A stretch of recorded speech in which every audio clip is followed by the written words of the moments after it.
Sheri in the studio here. I'm not going to turn her mic on yet because I got to give her the business first. But I've got Sheri Coate in the studio. We're going to talk a little bit of yoga tonight. She owns a business right here in Erie called Yoga Bees. And I tell you what, we can talk. She's a grandmother. She's a cancer survivor. And here, I'll describe Sheri. She is the beautiful, the athletic, the friendly, the talented, and the much younger than Uncle Tim, Sheri Coate. Now, I'm going to fire up that microphone there. Sheri, you there? Yeah, I'm here, but it's not true. It's not. I think I'm younger than you, but that's about the only thing that's true in what you just said. But thank you very much. You might be more athletic than me. Yeah, no, different. Yeah, Well, everybody's unique. That's my latest thing. A lot of things have changed since the last time you were in here. The studio's changed. Yep. You've changed. You lost some weight. I have lost some weight, and that was a good thing. I have to think, and I can't do a handstand because I can't support my big self. So it's all about making it lighter, right? Did you yoga the weight off, or did you get on horseback and ride? I haven't ridden since I got smashed. I had an accident last. Tell me about that accident. Gosh, well, let's see. That was brutal. A horse I shouldn't have been riding, and I should have learned my lesson. But it's all about ego, and in yoga, we're taught to not let our ego take hold. And of course, it was like, I can ride this horse. So of course, she proved that it wasn't a good thing. And after a concussion and a broken wrist and all that stuff, I had some rehab to do. And so that's what motivated me to lose weight, because I needed to up my diet. I had to heal from the inside out, and I did. And because of that, it readjusted things that needed to be fixed, including my diet. So, long story short. That was, well, Gail was describing that to me, and it sounded pretty rough. You just got back from a trip. Your daughter lives down in Cusco, Peru? Correct. Tell me about that. You were instructing down there? I was. She runs a foundation called Healing House. It's a not-for-profit organization, and she is involved with Reiki, yoga, all sorts of energy healing, but she runs a business that mainly has to do with yoga. And so she had me as one of her instructors that would come down and do some teaching. This is people that were becoming yoga teachers. They were getting certified as teachers, and I was teaching them 2 classes. One of them was restorative yoga, which is a new trend. It's all about just laying there and relaxing. I think I need that. That's great. Yeah. And the other one was children's yoga, because I've written a book about, actually it's a book for children, because I did yoga with my students for 34 years. Did that book just come out? I just saw, I was looking at your website today, and I saw that. I self-published that book. So when you say come out, in 2015, I got my little books together and everything, and I've sold a few. I haven't really pushed it very hard, but they're very special to me. It was very expensive adventure. So maybe we should have a book signing right here in the studio someday. Yeah, I would love that. But it's fun, because I love doing yoga with I love doing yoga with everyone, but children especially. Now, this was a pretty long trip. I was there for 3 weeks, and 2 is really about my limit. So I was getting kind of antsy. I don't really get homesick, but I miss my yoga students. I miss my people, my tribe, whatever you want to call us. And I miss my animals and my husband, of course. So did you get out of some of the cold weather, though? I missed all of this cold weather. What was it like down there? Well, it's typically about the same year round. It's a little bit like San Francisco. You have some rain happening during the day. It clears off. It's high in the Andes Mountains. So at night it's cool. You don't have bugs. So it's cold enough almost every single night to take care of the extra insects and things like that, because it's high in the mountains. But it's a beautiful, beautiful place. But altitude can take a toll on your body. It's high in Cusco? Yeah, it's way higher than Denver. Right. It's way up there, and you notice it with shortness of breath. But a lot of people have trouble with their digestion because of it, headaches, all sorts of things. It's Yeah, it bothers me to different degrees. I've kind of learned how to cope. I've been there 10 times. So it's got to be. Do you know the actual altitude? No, I don't. I don't. I could say, but I'm sure I'd be wrong. But it's okay. way higher than Denver. We'll have to Google that. Well, we'll have to Google that up. But I did happen to see that. I know Cusco, I think, is the jumping off point for going out to Easter Island. That's on my bucket list. Oh, yeah. The big monoliths out there. It's in the middle of nowhere. But I think, let's see, how close? I should know this. You should go to Machu Picchu. One of my friends in Australia said he's very traveled all over the world. He said his favorite place is Machu Picchu. Now, how close is that? It's close. It's close, but it takes a long time. First, you have to go to a small town, and you go there by train. And then after your train ride, you can take a 4-day hike up there, which is brutal, especially if it's rainy every day and you've got a backpack. And I chose not to. So you do a little bus, a little train, and then you hike up the mountain for maybe an hour. So you got to have good knees. You know, you don't see a lot of really elderly people and nobody that's terribly heavy. But hey, that's great. That's the yoga. But once you get there, it's an incredibly mind-blowing experience because it's huge boulders, rocks that have been put together without any mortar, ancient, and it's like going to see the pyramids. Well, yeah, that said a lot when my friend said, "Who's been everywhere?" Who said that was his favorite place, and they did the long hike. They did the whole thing, and he loved every bit of it. Sheri, you're a cancer survivor. I am. How long? 17 years. Yeah, 2001. This is 2018, right? Is that something you still got to keep on top of, or not? Not really. I consider myself over it. I'm not a great person for living in the past anyway, so I pretty much don't even think about it. Yeah. But you were doing yoga before that. I was. I have been doing yoga since probably when I was 20 years old, just because, you're a college student and you're exercising. They didn't have girls' athletics when I was in college. So if you are physical at all, and I danced and I swam, and it was just a natural fit for me. And then I kind of left it. When I graduated, I had kids. And they kind of took their toll on me because I was raising them, and you kind of let your health go. And then gradually I came back to it after cancer, just because I couldn't lift weights anymore. I couldn't run anymore. I had to fix myself again. So I did, and I fell in love with it again, and then I decided it's a passion. I want the world to know. Well, while you were taking a little bit of time off with your kids, you did raise some athletic kids. I was just talking to a friend of mine today about Nate, who played football at Yale. Yeah, and basketball at Yale. Yeah, quite an athlete. And your daughter, too. She played at North Central, but both of them ended up getting injured. I told them, go to a school where if you get injured, you still want to graduate from that school. And they did. And so it was a good thing. It kind of dawns on them after a while that they're there to learn, and not just after a while. Yeah, after a while. But it's nothing you can actually tell your kids. They have to come to that conclusion on their own, and mine did. Thank heaven. Hey, is Lauren listening tonight? He is going to be playing basketball. Well, he might be playing basketball right now. Well, I wanted to give him the business because he didn't show up at the track this winter and shovel for me. But he's athletic, too. Yeah, he loves his hoops. Yeah, that's one you got to watch out the knees on. Oh, yeah. Let's see. Lauren's got to be about 60. He's 71. That's right. I forgot. I did announce when he's really old. He is. Yeah, but he's keeping it going. So he is. Good for him. You got grandkids? I do have grandkids. I have Nikki just had a baby. He's 16 months old, and he lives in Cusco, Peru. His name is Django. Django. Yeah, and I have two that live in Florida. Nate has 2 kids, and then Lauren and I have his girls have amongst them. Let's see, 8 children. So Carrie and Marcy, I don't know if you know them. I think Marcy went to Erie High School for a while.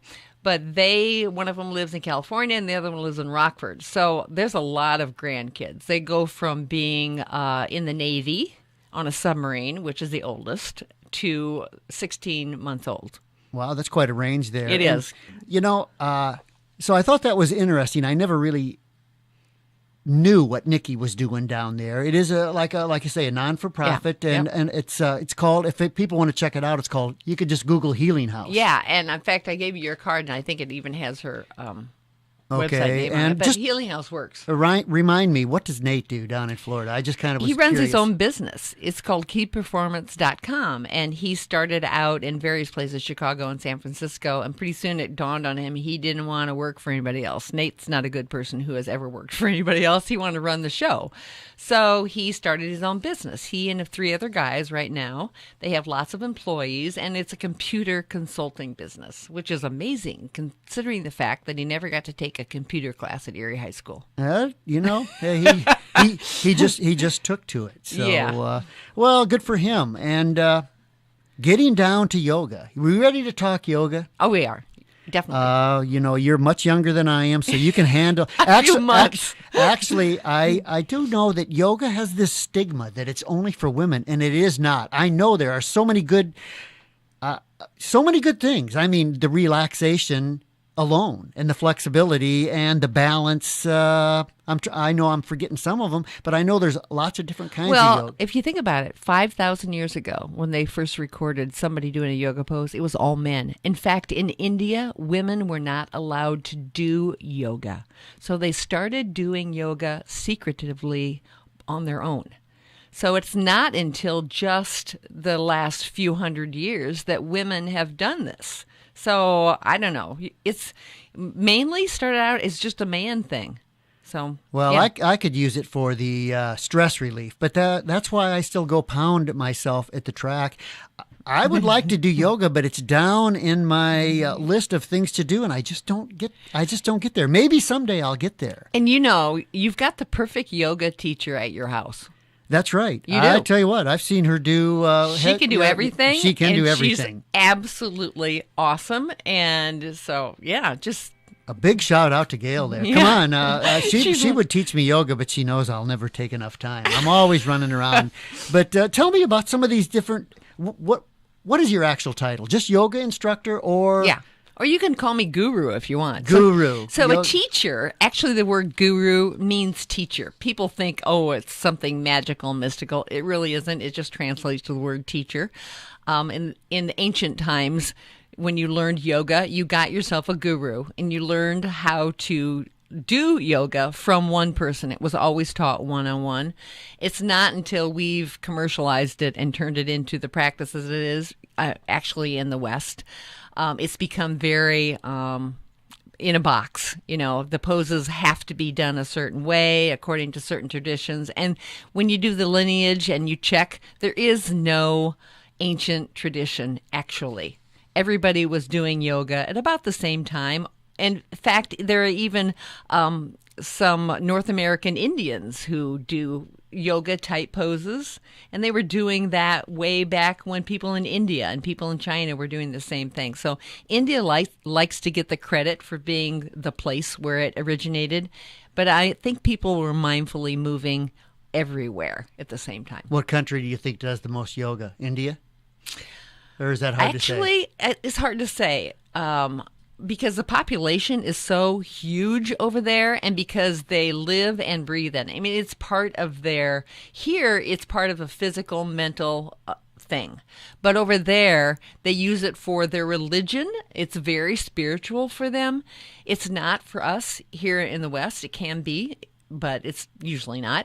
We approach it as physical. So people get into it over here because we are always trying to get a quick fix to be fit. We want to be fit now. We don't want to spend time yet. And they don't and people in India start doing yoga when they're infants, when they're little. It's just part of their way of being. So I probably would have to guess more people in India do it more than any place else because we're busy on our cell phones. We're too busy. Do people come to you and say, my class reunion's in 2 weeks, make me fit? No, I've never had anybody, but I have had people say to me, I've been to your yoga class 2 times, and how come I'm not any lighter? How come I still weigh the same? And Come on, Sheri. Seriously, and I say to them, okay, how about if you really want to lose weight, you got to not put bad stuff in your mouth. That's putting it nicely. What kind of yoga do you teach? I know you teach at Prophetstown, Erie, anywhere else? Yeah. I teach at Prophetstown and Erie. Of course, I teach at my home. I call that the forest class. So I have one class at home on Tuesdays. And when you ask me what type I teach, well, I've got this sheet here with all these different I know. different kinds, and I don't know. I'm certified in Ashtanga Vinyasa, which is very ancient tradition. Very physical, very strict, has certain things you have to do. And I don't want that. That's no too physical. Kidding. Nobody does. So while I was taking the class, I thought to myself, well, this isn't going to work. I mean, I taught school for 34 years, and when you do, you realize you have everybody in the class is different. I mean, seriously. And everybody has different body types. So I immediately, when I came back to the States, made it my own, which is why I call it Yoga Bees, because I fuse together lots of different techniques. Mainly, people call it modified yoga, but mainly I'm trying to make it unique enough for everybody to be able to do it, whether you're a child, whether you're in your 90s. I'm making yoga accessible to everyone because I think everybody needs to do it. So it can, whatever your intention is, if you come to my class and you want a physical workout and you let me know that, right? Or I can tell on your face that maybe you're not working hard enough and you want more, then I will ramp it up for you. Or I will say to you, it's your responsibility to make it harder for yourself. And I show you how to do that. But if you come with physical problems and maybe you've had a hip replaced or something like that, then I have to make modifications for that.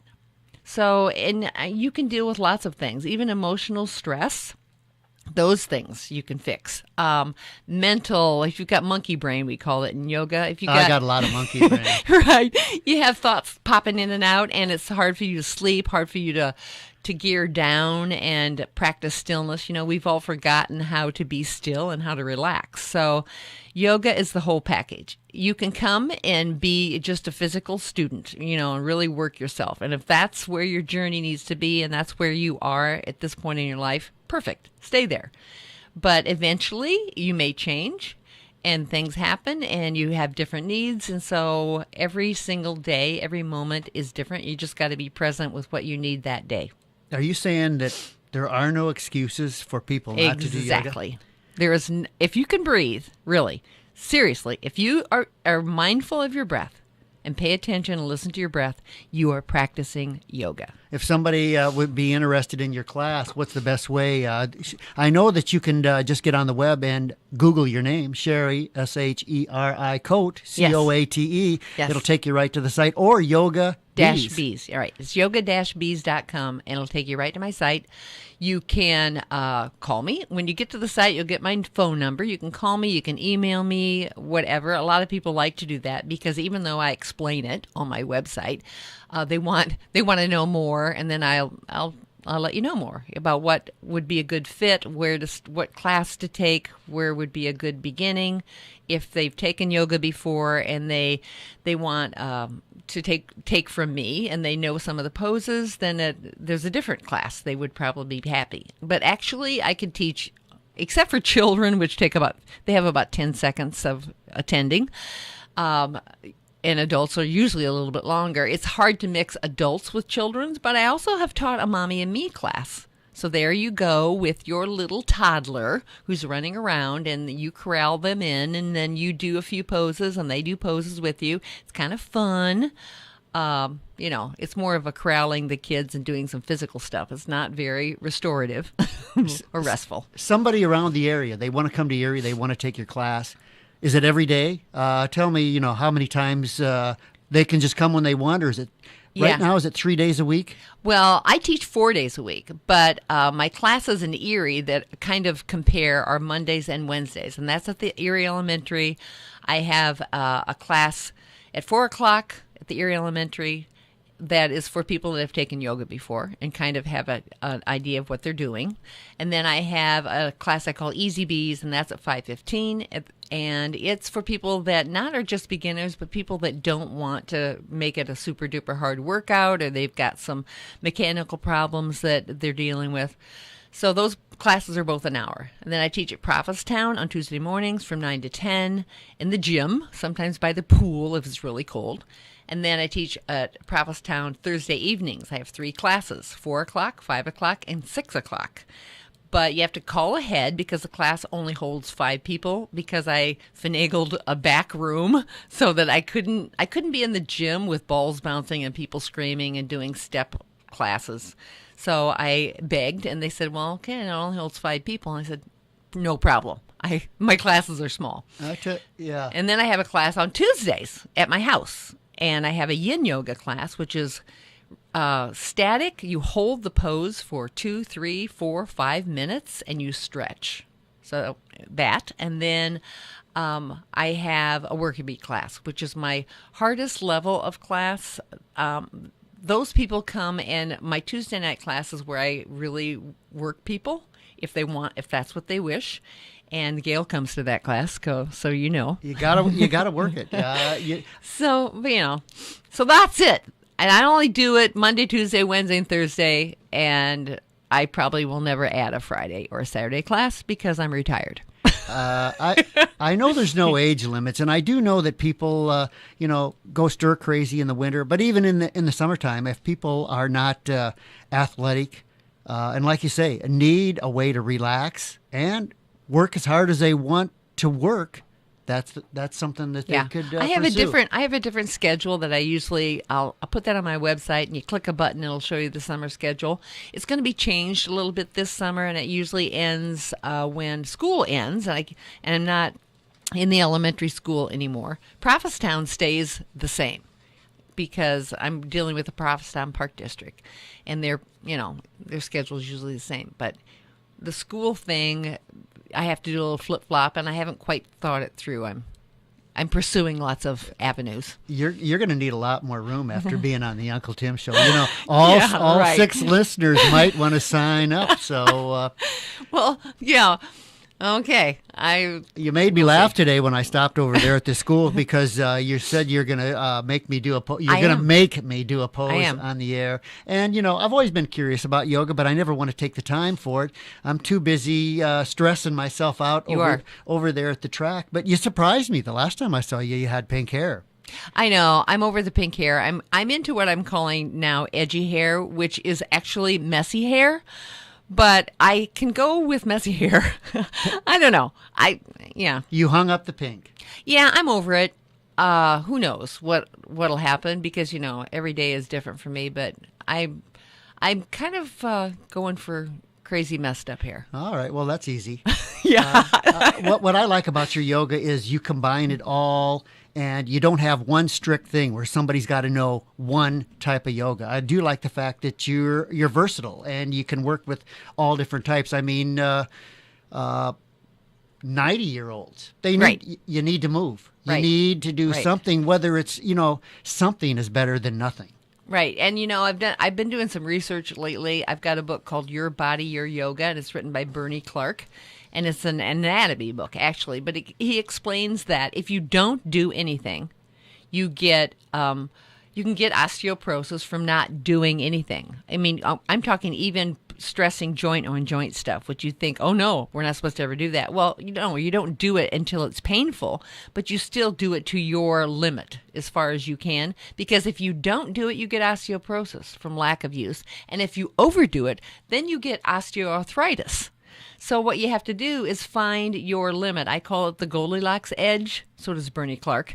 Not too easy, not too hard, just right. But I also call it for my harder classes the edge of the cliff. And I expect people to go to the edge and then back off just a little bit, because if you're always on that edge and you push yourself too far and you push yourself over the edge, you're going to hurt yourself. So who wants that? I mean, then you got 2 or 3 or who knows how long recuperating, and then you're doing nothing again. So you got to be really, really careful. So that's what I'm about. You know what the problem with exercise is? You got to do it. Yeah, I tell you what, you take some time off. Like you're gone, and my wife will say the same thing. Exercise, a running level for me, it takes so long to get to that certain level. You take a few weeks off, it's almost like starting over again. It really is an ongoing. So all of you couch potatoes over there, out there, it doesn't have to be pounding out a race. Here's your perfect exercise, yoga. Yeah. And I'm going to walk you through a pose. So, Oh boy, this is my biggest worry. I actually, I was afraid of that, so I came How are you dressed for it. So yeah, Oh, I yeah. got my running tights yeah. on here. When you so, said you're going to wear jeans, I thought, yeah, okay. that might be rough. So okay, I tell you what, I'm turning the mic over to you. Okay. I'm doomed now. Okay, Anyway. so if you All right, folks, here it is. if you have a yoga mat at home, you might want to join in. So this is like the first time I think anybody has actually taught a yoga class on the air with nobody seeing what's going on. Katie's in here too. We might Oh, get yeah. her to do some yoga. Okay, so first of all, Tim, you're going to have to take your shoes off. Okay. We need to be barefoot. Lots of reasons. barefoot. No Oh, yeah, no sakis. Take them off. Da da da da da da. Hammer toes. Everybody says they don't want it, but if just take a look at these ugly feet, and then you won't feel so bad. Yeah, we don't judge. Mine are the worst. We don't judge. Bunions and Okay, so why do you have to be barefoot? Well, you have to be barefoot because it connects you to the earth, right? We need you to get connected to the earth and being grounded, and it also keeps your feet from slipping on the mat. So I'm going to teach you the easiest pose in the world. It's Warrior Two. So what you're going to do is you're going to step ahead with your right foot. Big step. Even farther. Yeah, almost the whole length of the mat. As big as you can. Okay, so that's too far. Okay, so your front foot is straight and your back start screaming bloody murder. your back foot is going to be perpendicular. So get your geometry out. There, the boy. Yes. So now if you look at your feet, you have the front heel, right, on your right foot is almost in a straight line to the back arch of your other foot, right? Yeah. It's a straight line. Yep. So now you've got to kind of balance to stay there. So now what I'm going to ask you to do is bend your front knee, your right knee. Yeah, that's beautiful. So if it feels like you're putting too much pressure on your thigh, you can scoot your right No, foot I'm farther. good. Okay. Now you're going to take your arms. 44 years of running is probably good for something, You've got some, right? yeah, no Maybe. kidding.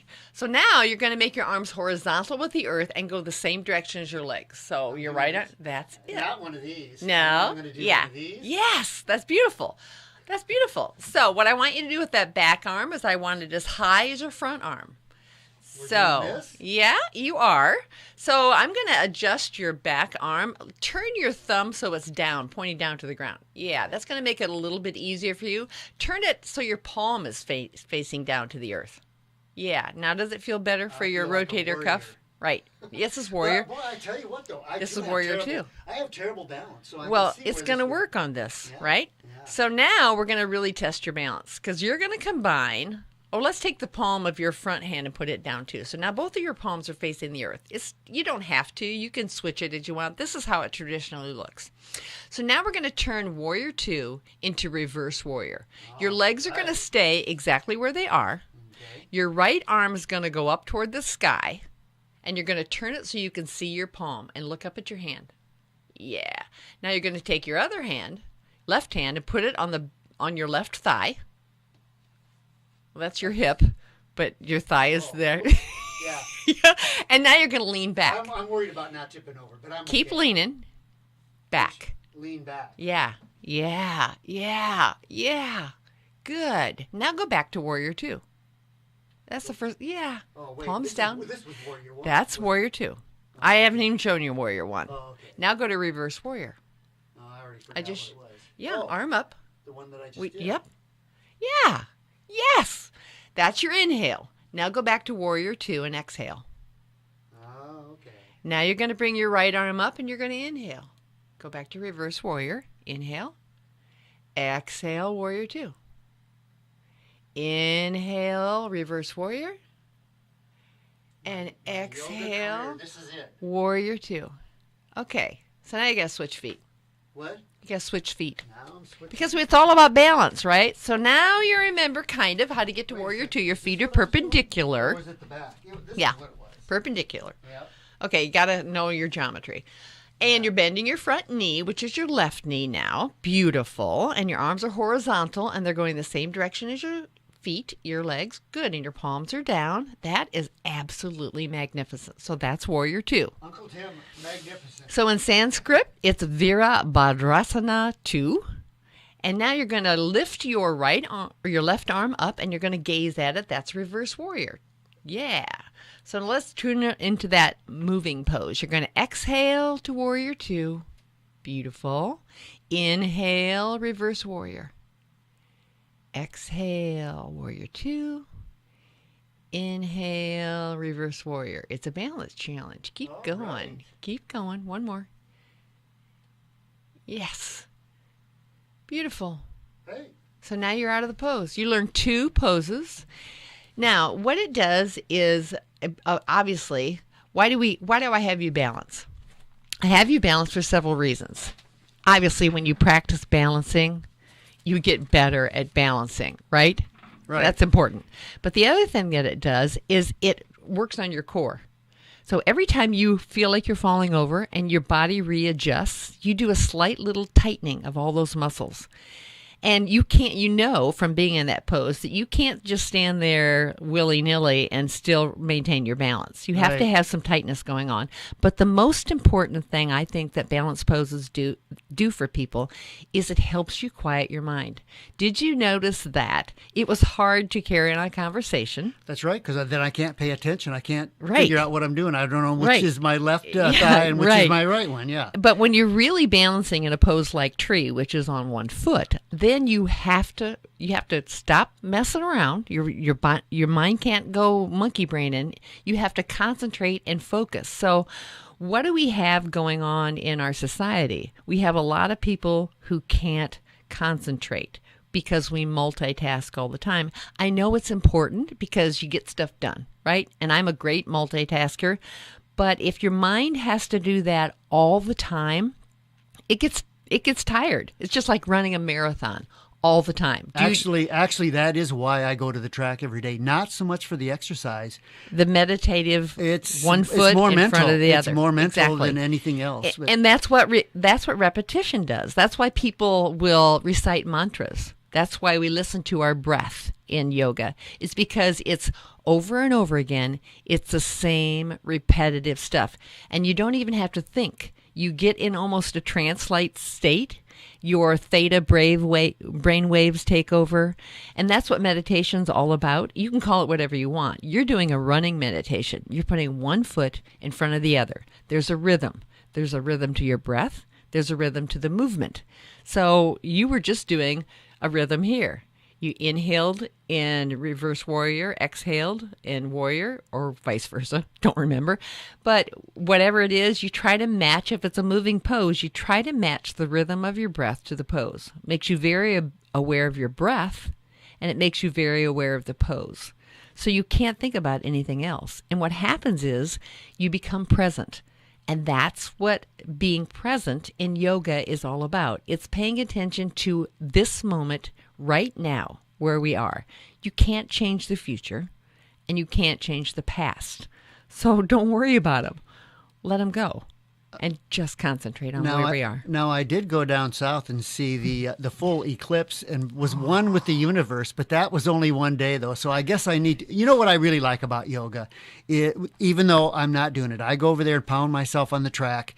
It's I don't do any cross training, and yoga kind of covers it all. That's what I like about it, and it's relaxing, just like my track time. But it does the core. It does. I'm only exercising one set of muscles, and I know that's not good, but I'm stuck in my ways, and I just keep doing the same. And that's okay. You're doing something. Well, something is better than nothing. Yeah, and I guess that's one thing I want to stress to everybody out there. It's not just for some fitness freak. It's for everybody, and it's like I keep saying, get off the grid, do something, and this would be something that you can do, something that you don't need a whole lot of equipment for.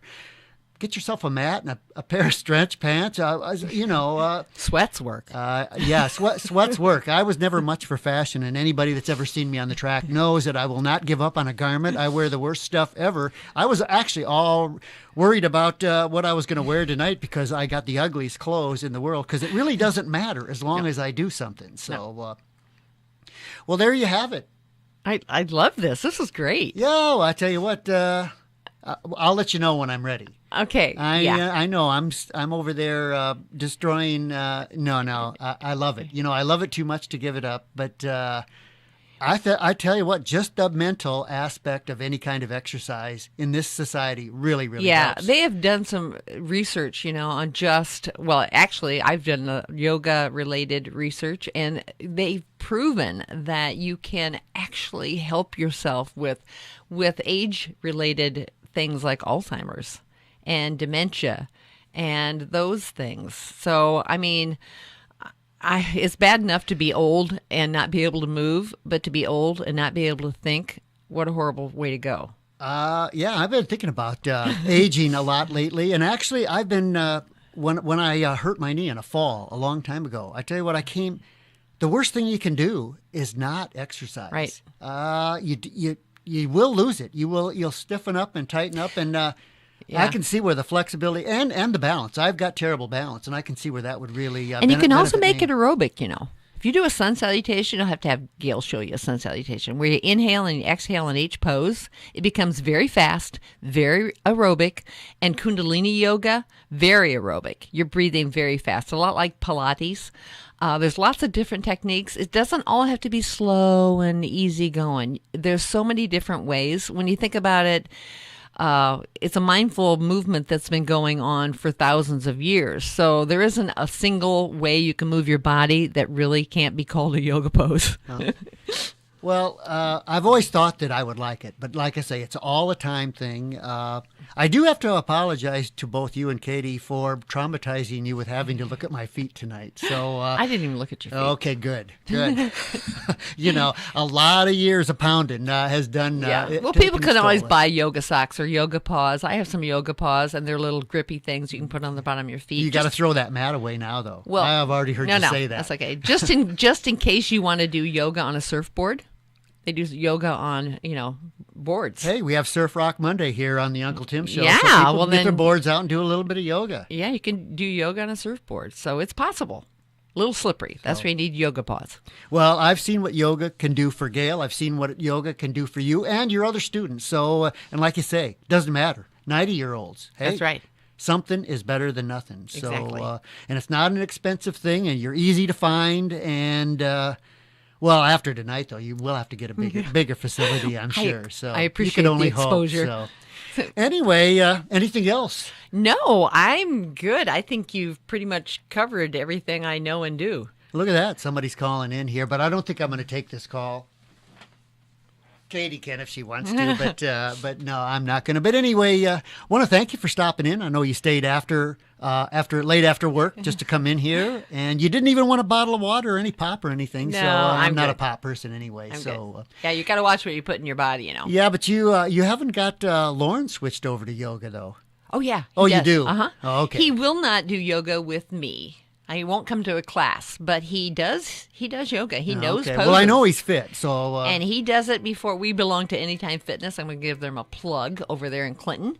And since we're both over 65, we get the whole package of the silver sneakers, and we go there. And he does yoga poses in the little back room, and I see him stretching. I don't enter into his little world because if I don't want him to stop. And sometimes if I'm too critical or I give him a suggestion, then it crushes his ego. So I just let him do his own thing. And he's actually really good at it and has improved his flexibility and his posture. Oh, man. Lauren's getting ahead of me. Now I'm getting nervous. You tell him, I'm going to have to do something He's about 71, that. Anyway. Yeah, He's pretty darn good. Well, I hope I never catch up to him because you know what that would mean. But I'm not that far behind him. So just a few years. So I really appreciate you stopping in. And You're welcome. Hey, you can find Sheri. Like I say, just Google it up. She left some cards here. Anybody that wants a number or any information, you can always call my show. And she's not hard to find. So, all right, Sheri. Thank you. I am turning your mic off. I'm going to throw a song on. Thanks again for coming in. Appreciate it. Thank you. You're very welcome. All right, folks. I tell you what, we got to do a little bit of a reset in here. I'll tell you what, I got to put my socks back on. So before anybody else gets traumatized, going to throw a little bit of ABBA on there, and we'll get right back on track. Got birthdays coming up. I just took a local birthday, so stay tuned for that. So I'm going to give you these cards.